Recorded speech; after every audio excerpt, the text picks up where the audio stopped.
Item ಯಾವುದೇ ಇರಲಿ try ಮಾಡಿ ಆಚಿ ಚಿಕನ್ ಮಸಾಲಾ. ದರ್ಶನ್ಗೆ ಇನ್ನೂ 1 ವರ್ಷ ಜಾಮೀನು ಸಿಗೋದು ಡೌಟ್ ಅನ್ನುವಂತಹ ವಿಚಾರ. 1 ವರ್ಷದೊಳಗೆ ವಿಚಾರಣೆ ಪೂರ್ಣಕ್ಕೆ ಸುಪ್ರೀಂ ಕೋರ್ಟ್ ಸೂಚನೆಯನ್ನು ಕೊಟ್ಟಿರೋದ್ರಿಂದ, ಆದೇಶವನ್ನ ಜಡ್ಜ್ ಬರೆಸ್ತಾ ಇರೋದ್ರಿಂದ 1 ವರ್ಷದವರೆಗೂ ದರ್ಶನ್ ಹೊರಬರೋದು ಡೌಟ್ ಅನ್ನೋದು ಗೊತ್ತಾಗ್ತಾ ಇದೆ. ಈ ಹಿಂದೆ ದರ್ಶನ್ ಅವರು ಸಾಕ್ಷಿಗಳ ಮೇಲೆ ಪ್ರಭಾವ ಬೀರಬಹುದು ಅನ್ನುವಂತಹ ಕಾರಣಕ್ಕೂ ಕೂಡ ಅವರ ಜಾಮೀನು ಕ್ಯಾನ್ಸಲ್ ಆಗಿತ್ತು. ಈಗ 1 ವರ್ಷಗಳ ಕಾಲಮಿತಿಯನ್ನ ಸುಪ್ರೀಂ ಕೋರ್ಟ್ನ ಜೆ.ಬಿ. ಪರ್ದಿವಾಲಾ ಪೀಠ ಕೊಟ್ಟಿದೆ.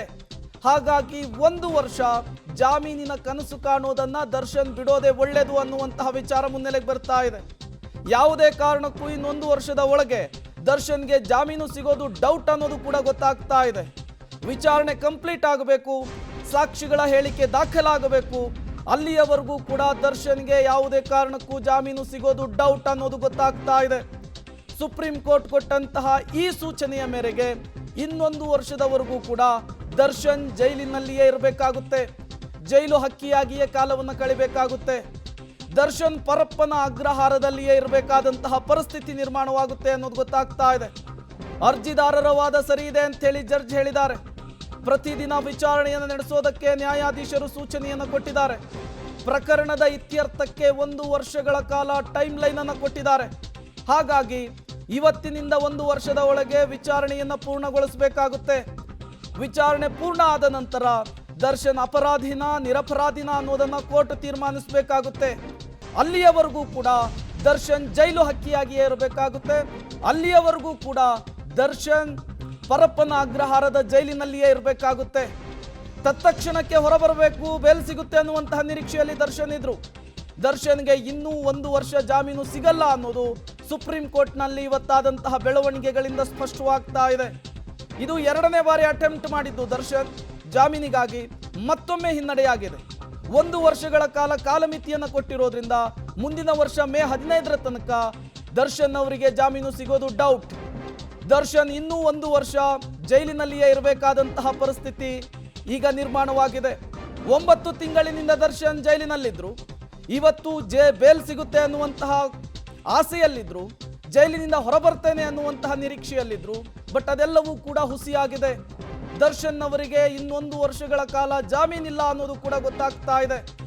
ಜೈಲಿನಲ್ಲಿ ಅಗತ್ಯ ಸೌಲಭ್ಯವನ್ನು ನೀಡೋದಕ್ಕೂ ಕೂಡ ಕೋರ್ಟ್ ಸೂಚನೆಯನ್ನು ಕೊಟ್ಟಿರುವಂತಹದ್ದು.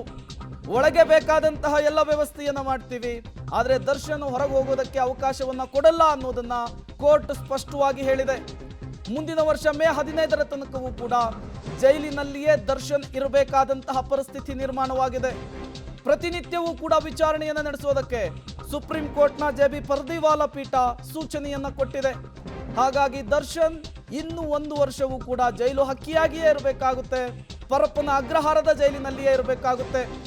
ಈ ಹಿಂದೆ ಆರೋಗ್ಯದ ನೆಪವನ್ನು ಇಟ್ಕೊಂಡು, ಸ್ಪೈನಲ್ ಕಾರ್ಡ್ ಪೇನ್ ಅನ್ನ ಇಟ್ಕೊಂಡು ದರ್ಶನ್ ಹೈಕೋರ್ಟ್ನಲ್ಲಿ ಬೇಲನ್ನು ಪಡೆದುಕೊಂಡಿದ್ರು.